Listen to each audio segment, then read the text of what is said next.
وَإِن مِّنْ أَهْلِ الْكِتَابِ إِلَّا لَيُؤْمِنَنَّ بِهِ قَبْلَ مَوْتِهِ وَيَوْمَ الْقِيَامَةِ يَكُونُ عَلَيْهِمْ شَهِيدًا۔ قیامت کے دن حضرت عیسیٰ علیہ السلام بھی گواہی دینے والے بن کر کھڑے ہوں گے۔ سارے انبیاء اپنی اپنی امتوں پہ گواہی دیں گے، لیکن حضرت عیسیٰ علیہ السلام کی اسپیشل گواہی ہوگی جو انشاءاللہ سورۃ المائدہ کے آخری رکوع میں بہت تفصیل کے ساتھ آ رہی ہے۔ فَبِظُلْمٍ مِّنَ الَّذِينَ هَادُوا حَرَّمْنَا عَلَيْهِمْ طَيِّبَاتٍ أُحِلَّتْ لَهُمْ۔ لہذا ان یہودیوں کی ظلم و زیادتی کی وجہ سے ہم نے بہت سی پاک چیزیں ان پر حرام کر دی تھی۔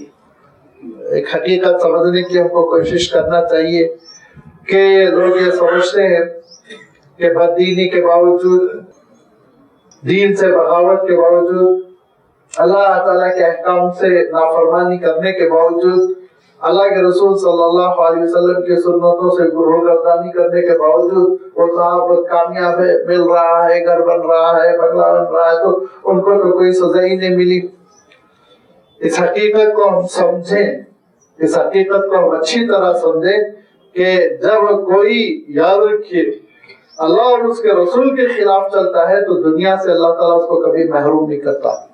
دنیا ہے، کھاؤ پیو رہو، جیسے جینا ہے جی لو، لیکن اللہ تعالیٰ محروم کر دیتا ہے ہدایت سے، روحانیت سے، عبادتوں میں مزے سے، جو لذت ہوتی ہے نا، جو عبادت کرنے کی وجہ سے ایک بندے کو ایک خاص قسم کی کیفیت نصیب ہوتی ہے، اطمینان، دل کا انشراح، یہ ساری چیزوں سے اللہ تعالیٰ محروم کر دیتا ہے۔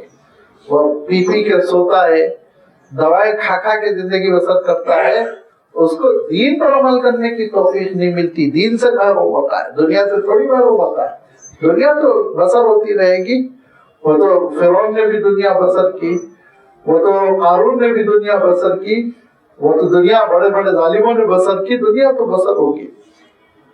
اس دنیا میں وہ روحانیت سے محروم اور آخرت میں نجات سے محروم، جہنم میں جھونکا جائے گا۔ اس حقیقت کو ہم سمجھے۔ لہذا ان یہودیوں کی نافرمانیوں کی وجہ سے پھر بھی مغضوب علیہم ہے اور سب سے کامیاب ہے مغضوب علیہم۔ اللہ تعالیٰ نے فرمایا میرے اور آپ کے اندر کوئی شبہ نہیں پیدا ہونا چاہیے، غضب کی کیا شکلیں ہیں اللہ تعالیٰ جانتا ہے، ایک بات۔ دوسری بات، ان کی تاریخ اٹھا کر دیکھیے، ان کی 3000 ساڑھے 3000 سالہ تاریخ میں کبھی وہ 100-150 سال کسی قوم اور کسی کمیونٹی کے ممبر نہیں بن سکے، دھکے کھا کھا کے۔ ابھی تو 70 سال گزرے ہیں نا، جرمن سے مار مار کے بھگایا، ابھی آپ دیکھیے کیا ہونے والا ہے، پتہ نہیں 10 سال بعد 20 سال بعد کہاں جائیں گے، کیا ہوگا، واللہ عالم۔ دلوں میں نفرتیں پیدا ہونی شروع ہو گئی، دلوں میں نفرت پیدا ہو رہی ہے ان سے، آگے وہ بھوک دیں گے۔ تو فرمایا کہ عالم یہ ہے کہ اللہ تعالیٰ نے ان کے طیبات کو، پاکیزہ چیزوں کو، عمدہ روحانیت کو اللہ تعالیٰ نے حرام کر دیا۔ وَبِصَدِّهِمْ عَنْ سَبِيلِ اللَّهِ كَثِيرًا، اور اللہ کی راہ سے روکنے والے بن کر یہ کھڑے ہو گئے، خوب اللہ کی راہ سے روکتے ہیں، پروپیگنڈا کرتے ہیں، خرچہ کرتے ہیں، ظلم کرتے ہیں کہ مسجد کی طرف لوگ نہ جائیں، اللہ تعالیٰ کے لیے سجدہ نہ کریں، بندگی نہ بجا لائیں، اس میں یہ رکاوٹ بنتے ہیں۔ وَأَخْذِهِمُ الرِّبَا، اور سود کھانے کی وجہ سے ان کے شریعت میں سود حرام ہے۔ آپ دیکھ لیجیے اٹھا کر کتاب الخروج میں دیکھیے، کتاب الاحبار میں دیکھیے، اللہ تعالیٰ نے صاف صاف کہا کہ تم سود نہیں کھا سکتے، قرض دے کے نفع تم نہیں کھا سکتے، اتنی وضاحت کے ساتھ بات کہی گئی۔ عمل کرتے ہو؟ نہیں کرتے ہیں۔ جس کتاب کو وہ اپنی کتاب مانتے ہیں، جس کتاب کو وہ حضرت موسیٰ علیہ السلام پہ نازل ہوئی کتاب مانتے ہیں، اس کتاب پہ خود قومی طور پر ایک آدمی نہیں، ایک پہ کچھ تو ہمارے درمیان بھی ہیں جو اللہ کی کتاب پہ عمل نہیں کرتے، حضرت رسول اللہ پہ عمل نہیں کرتے، لیکن وہ اجتماعی طور پر کلیکٹیولی وہ اللہ کی کتاب پہ عمل نہیں کرتے۔ وَأَخْذِهِمُ الرِّبَا وَقَدْ نُهُوا عَنْهُ، اور ان کا سود کھانا، سود لینا، جبکہ ان کو سود لینے سے روکا گیا تھا۔ وَأَكْلِهِمْ أَمْوَالَ النَّاسِ بِالْبَاطِلِ، ناجائز طریقے سے لوگوں کا مال لوٹنا، حاصل کرنا۔ وَأَعْتَدْنَا لِلْكَافِرِينَ مِنْهُ عَذَابًا أَلِيمًا، ہم نے ان کے لیے انتہائی دردناک عذاب تیار کر رکھا ہے، جس عذاب سے وہ دوچار کر رہے ہیں۔ نجات کیا ہے؟ فرمایا لَٰكِنِ الرَّاسِخُونَ فِي الْعِلْمِ، علم میں پختگی، یاد رکھیے، ایک دو مسئلہ کہیں سے سن لینا یا کہیں سے پڑھ لینا اور اس کے بعد اس کے داعی بن کر جھگڑے پیدا کرنا اور ادھر ادھر لے جا کے اس کو لادنے کی کوشش، تھوپنے کی کوشش کرنا، یہ نادانی ہے۔ رسوخ فی العلم چاہیے، آپ تحقیق کرنا، اہل علم سے معلوم کرنا کس کے لیے یہ کہا گیا، کب کہا گیا، شان نزول کیا ہے، اس کا امپلیمنٹ کیسے ہوگا، اس کی شرطیں کیا ہے، یہ ساری چیزیں یاد رکھیے۔ یہ علم چاہتی ہے، بغیر علم کے انسان کو فتوے دینے لگتا ہے نا تو اللہ کے رسول صلی اللہ علیہ وسلم نے فرمایا خود بھی گمراہ ہوتا ہے، لوگوں کو بھی گمراہ کرتا ہے۔ پوری حقیقت معلوم ہی نہیں ہے، کتنے مسئلے ہیں جب لوگوں کے منہ سے سنتا ہوں میں تو ماتم کرنا جی چاہتا ہے، اگر ماتم جائز ہوتا۔ کیا بک رہے ہیں، کہاں سے بک رہے ہیں؟ وہ ہمارے استاد ایک لطیفہ سناتے تھے کہ دلی کی فتح پوری مسجد میں ایک صاحب فجر کی 2 رکعت سنتیں پڑھتے تو ایسے ہلتے تھے جیسے سانپ ہلتا ہے، نہیں ہو تو ان کو پکڑا ایک دن حضرت مولانا برہان الدین سنبھلی صاحب جو ہمارے استاد تفسیر تھے، اللہ تعالیٰ ان کو غرق رحمت کرے، تو وہ پہلے فتح پوری مسجد میں پڑھاتے تھے دلی میں، ایک بڑی مسجد ہے فتح پوری کی مسجد، تو وہاں ایک صاحب ایسے نماز پڑھتے تھے فجر کی 2 رکعت سے سنتیں، تو ایک دن پکڑ لیا کہ یہ آپ یوں ہلتے کیوں؟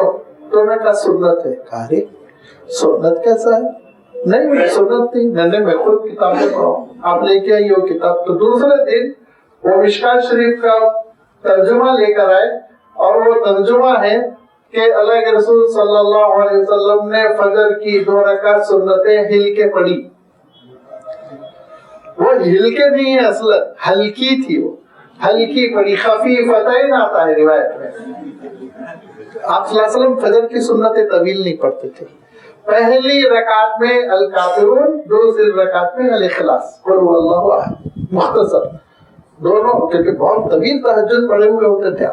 یہ بالکل طے سنت سے ثابت ہے کہ آپ صلی اللہ علیہ وسلم فجر کی جو 2 رکعت سنتیں ہوتی بہت مختصر، تو خفیفتین کا لفظ عربی میں ہے۔ اس کا ترجمہ جو اردو کے صاحب نے کیا، پرانے زمانے کی اردو 70-80 سال پہلے، تو ہلکی ہلکی ہلکی بولتے ہیں نا، کوئی چیز وزن نہ ہو، تو ہلکی 2 رکعتیں، اس کو انہوں نے ہلکے پڑھ دیا، وہ ہلتے تھے اس کی وجہ سے۔ تو یہ ایک چیز کہیں پڑھ لینا، اس کی وضاحت اہل علم سے حاصل نہ کرنا، اس کی تہ میں جانے کی کوشش نہ کرنا، پہلے کیا حکم ہے، بعد میں کیا حکم ہے، کب کہا گیا تھا، منسوخ ہے، ناسخ ہے، مقید ہے، مطلق ہے، محکم ہے، پورے علم کا ذریعہ ہے۔ میں ایک جگہ یہ پڑھ لوں کہ یہ اینٹی بائیوٹک فلاں مرض میں مفید ہے، اس کے کسی مریض کو دے دو تو سوائے اس کے اس کو موت کا تختہ دار بناؤں اور کیا تختہ مشق بناؤں گا میں مرنے کے لیے، تو پورا معلوم کرنا پڑتا ہے نا کس مقدار میں دینا ہے، وہ ڈاکٹر ہی سمجھ سکتا ہے جو 6-7 سال پڑھنے کے بعد اور 10 سال تجربہ کرنے کے بعد، ماہرین کے ساتھ، فزیشینز کے ساتھ کام کرنے کے بعد اس کے اندر جو شعور پیدا ہوتا ہے، وہ جو سمجھتا ہے کہ کس وزن میں انسان کی کس عمر میں کتنا ڈوز دینا ہے، کتنا ٹائم کا وقفہ ہونا چاہیے، اس کے ساتھ سپلیمنٹری کیا دینا چاہیے، وہ ساری چیزیں اہل علم سمجھتے ہیں۔ یہ ہے رسوخ فی العلم۔ کسی بھی چیز پہ ایک جگہ ایک بلڈنگ بن رہی تھی تو ہم کو چندے اندے کا مسئلہ تھا، تو کہا کہ جا کے دیکھ لیجیے، سیٹسفائی ہے تو مدد کریں گے۔ وہاں گئے تو ہمارے ساتھ جو انجینئر صاحب تھے انہوں نے کہا یہ تو بلڈنگ تباہ ہو رہی ہے، کیوں؟ اتنے موٹے موٹے راڈ لگے ہوئے ہیں اس میں پلر میں۔ تو میں نے کہا اس سے تو اچھا ہے نا، موٹے راڈ ہے تو مضبوطی آئے گی۔ انہوں نے کہا ارے میرا صاحب پہلے یہ مصیبت ہو جاتی ہے، جتنی ضرورت ہے اتنا راڈ لگے گا، جتنے انچ کا لگنا ہے، وہ کیا ٹیکنیکل چیزیں پتا نہیں، یہ وہ سمجھ لیجیے موٹے موٹے کھمبے لگا دینے سے بیچ میں سیمنٹ میں مضبوطی آ جائے گی۔ وہ اہل علم سمجھتے ہیں نا کتنا لگنا چاہیے، کتنا نہیں لگنا چاہیے۔ تو اب ہم مولوی یہ سمجھتے ہیں کہ موٹے موٹے راڈ لگا دو بلڈنگ تو اچھی مضبوط نہیں ہوتی، کمزور ہو جاتی ہے۔ انہوں نے کہا کمزور ہو جاتی ہے اس سے بلڈنگ، پلر کمزور ہو جاتے ہیں۔ انہوں نے کہا آگے چل کے مسائل کھڑے ہوتے ہیں۔ تو جو علم میں رسوخ، یہ اس کو پکڑ لیں ہم لوگ، اس کو صحابہ نے تھام لیا تھا، ایسے تھام لیا تھا کہ اللہ کے رسول صلی اللہ علیہ وسلم کی زندگی بھر خدمت میں رہنے کے باوجود جب نیا مسئلہ پیش آتا تو اہل علم صحابہ کے پاس جاتے اور مسئلے کی وضاحت کرتے. حضرت عبداللہ ابن عباس رضی اللہ تعالیٰ عنہ کو معلوم ہوا جو حضور کی خدمت میں رہتے تھے، جو حضور کے تہجد کا سامان کرتے تھے، وضو کے لیے پانی لاتے تھے، جن کو اللہ کے رسول صلی اللہ علیہ وسلم کی دعائیں ملی ہوئی تھی، اتنی بڑی دعا اللہم فقہہ فی الدین فرمایا تھا، اللہ اس کو دین کا فہم عطا کر، اللہم علمہ التاویل، اللہ اس کو قرآن پاک کی تفسیر کا علم عطا کر. اس سے بڑھ کر کوئی سرٹیفکیٹ دنیا میں ہو سکتی؟ پھر حضور کے چچا زاد بھائی، پھر حضور اکرم صلی اللہ علیہ وسلم کی ایک اہلیہ محترمہ حضرت میمونہ آپ کی خالہ، آپ صلی اللہ علیہ وسلم خالو بھی ہے، چچا زاد بھائی بھی ہے، استاذ بھی ہے، کیا مقام ہے. لیکن حضرت عبداللہ ابن عباس رضی اللہ تعالیٰ عنہ کو معلوم ہوا کہ فلاں مسئلے کو صحیح طور پر مکہ مکرمہ میں جو فلاں صحابی رہتے ہیں وہ جانتے ہیں، مدینہ منورہ سے چل پڑے.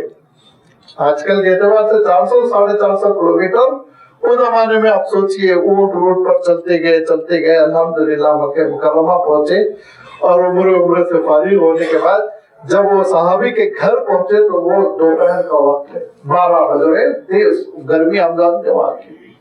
حضرت عبداللہ ابن عباس نے دروازہ نہیں کھٹکھٹایا، ایسے دروازہ ہے یہاں دیوار سے لگے کھڑے ہوئے روڈ کے اس پار، یہاں تک کہ وہ صحابی نکلے ظہر کے لیے، دیکھ کے کہا ارے عبداللہ تم کھڑے ہوئے؟ کہا جی میں آپ سے ملنے کے لیے. ارے دروازہ کھٹکھٹانا چاہیے تھا نا.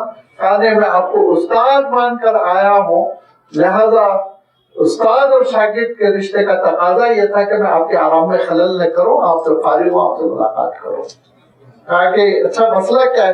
کہا یہ مسئلہ ہے، یہ حدیث آپ سے سننی ہے. انہوں نے حدیث سنائی اور حضرت عبداللہ ابن عباس رضی اللہ تعالیٰ عنہ نے وہ حدیث یاد کی اور وہاں سے واپس آئے. یہ علم کا اصول یہ تھا، صحابہ نے سمجھ لیا تھا کہ رسوخ فی العلم چاہیے، تحقیق جستجو، لگے رہنا. کہیں سے ایک مسئلہ نالج میں آ جائے، کان میں بات سنی پڑھی آ جائے، اس کے بعد اس کو پھیلانے لگنا. کبھی کبھی داعی بن جاتے ہیں، نشر و اشاعت کرنے لگتے ہیں، ان کو معلوم ہی نہیں اس کے خلاف کیا فتویٰ ہے، ان کو معلوم ہی نہیں اس کو کس سیاق میں سوچا گیا ہے. لہذا ہمیشہ علم سے جڑے رہیے، مطالعہ کیجیے، پڑھیے، تحقیق کیجیے، اہل علم سے مذاکرہ کیجیے، انشاءاللہ علم میں اللہ تعالیٰ ترقی دے گا. والراسخون فی العلم ارشاد فرمایا، والمؤمنون، اور جو اہل ایمان ہے، یؤمنون بما انزل الیک وما انزل من قبلک، وہ ایمان رکھتے ہیں جو کچھ نازل ہوا آپ پر اے رسول اور جو کچھ نازل ہوا آپ سے پہلے، آپ کے بعد کوئی چیز نازل ہونے والی نہیں ہے. یہ بھی لکھ لیں، یہ ہے رسوخ فی العلم. رسوخ فی العلم کیا ہے؟ دیکھیں کیا فرمایا، بما انزل الیک اے رسول، آپ پر جو کچھ نازل ہوا، وما انزل من قبلک، اور وہ ایمان رکھتے ہیں جو کچھ آپ سے پہلے نازل ہو گیا. تو اللہ تعالیٰ کو یہ بھی کہنا چاہیے تھا نا، اور آنے والے زمانے میں بھی جو نازل ہوگا اس پر بھی ایمان رکھو. نہیں، دروازہ بند ہو چکا ہے، آگے کوئی نازل ہونے والی چیز نہیں رہے گی. والمقیمین الصلاۃ، اور جو نماز کا اہتمام کرتے ہیں. علم نافع ہو، نافع کیسے ہوگا؟ سب سے پہلے مجھے نفع ملے نا. خوب نماز کی فضیلت میں بیان کرتا ہوں، خود نہیں پڑھتا ہوں. علم نافع ہوا ہے، یہ تو علم حجت بن گیا، وبال بن گیا. لہذا فرمایا وہ اہل علم کی نشانی والمقیمین الصلاۃ. یہ جو اسٹائل ہے نا مقیمین یا نون کے ساتھ، یہ بتلاتا ہے کہ اللہ تعالیٰ نے اس کی بڑی تاکید کر دی ہے. اخذت بالذکر کے مفہوم ہے، خاص طور پر وہ لوگ جو نمازوں کو قائم کرتے ہیں. والمؤتون الزکات، زکات کی ادائیگی پر عمل کرتے ہیں. والمؤمنون باللہ والیوم الاخر، اللہ پر اور آخرت پر ایمان رکھتے ہیں. ایسے راسخ فی العلم، اولئک سنؤتیہم اجرا عظیما، ان کو ہم عظیم الشان اجر عطا کریں گے. اور یہ یہودی جنہوں نے اسلام کے خلاف معاذرائی کی، ان کا عالم یہ ہے کہ انہوں نے اس حقیقت کو سمجھا ہی نہیں کہ نبوت اور رسالت کا خاص نظام ہے. ہر نبی وہ دوسرے نبی کا مقلد نہیں ہوتا، بالکل ایز اٹ از، جیسے وہ نبی تھے نوح علیہ السلام تو ویسے ہی ان کو ہونا چاہیے. نہیں، نعوذ باللہ. یہی رسوخ فی العلم کہ حضرت نوح علیہ السلام کی کیا مسائل تھے، حضرت ہود کے کیا تھے، حضرت ابراہیم کے کیا تھے، حضرت موسیٰ کے کیا تھے، حضرت عیسیٰ کے کیا تھے. اس سیاق میں اللہ کے رسول صلی اللہ علیہ وسلم کی نبوت اور رسالت دیکھو، جس کا آگے اللہ تعالیٰ نے تذکرہ فرمایا. انشاءاللہ آئندہ ہفتے اس کی وضاحت آپ کی خدمت میں رکھی جائے گی. وآخر دعوانا ان الحمد للہ رب العالمین.